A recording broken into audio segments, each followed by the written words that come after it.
All right, I'm going to share my healing journey with my body so that someone out there, they're like, oh my God, yes. So this is compiling over time. We first start out with I had an eating disorder, a really severe eating disorder when I was in my teens and my early 20s. And I was depleting myself. My hormones didn't know how to react to it. When I hit about 27, I was really eating well and proper, but then I got mold poisoning and I didn't really know that I did. Then when I moved to Maui, I moved into a house that had like lots of black mold. On top of that, I had a spiritual awakening, and your nervous system is going through all sorts of things. And I do believe that a lot of the reasons why I had a spiritual awakening was because my nervous system was so fragile at the time.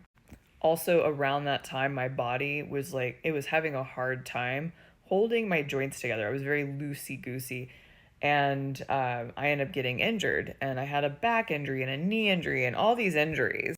I also ended up getting all these cavities. I had gotten diagnosed with secondary hypothyroidism.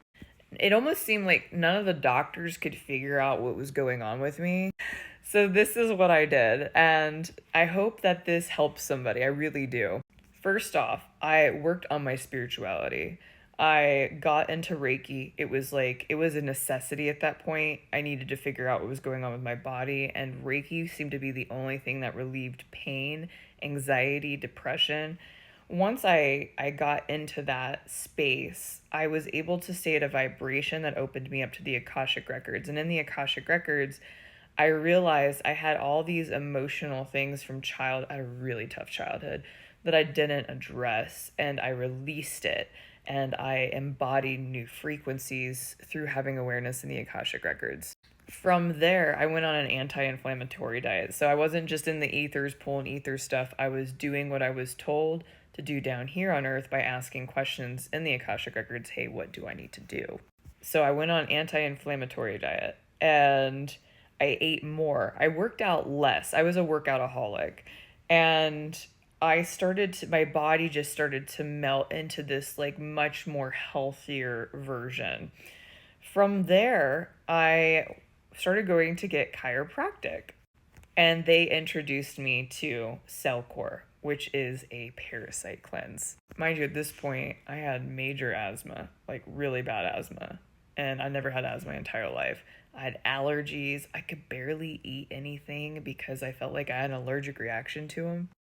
I took that parasite cleanse. It took a whole year. It was tough. It was not like, it was very regimented. The second month, I had no asthma. And getting adjusted regularly allowed my body to find its place. And like, oh, I remember this. I remember this. And, doing the Reiki, I put all of it together. Lastly, because I had this intuitive hit that I needed to see what my blood work was for my vitamins, for my nutrition. I was deficient in all energy sources. I was purely living off of the energy of my channel. I'm not even gonna lie. And once I started taking the vitamins that I needed, like my human came back online. And this was a long journey. The problems happened around 2016. But the reason I'm bringing this up is I feel like there's so many people out there that are dealing with autoimmune stuff that get misdiagnosed with thyroid, ADHD, I had major issues too. But when I started to look at the preventative route through getting messages from my channel, everything changed. And I feel like I'm 25 again.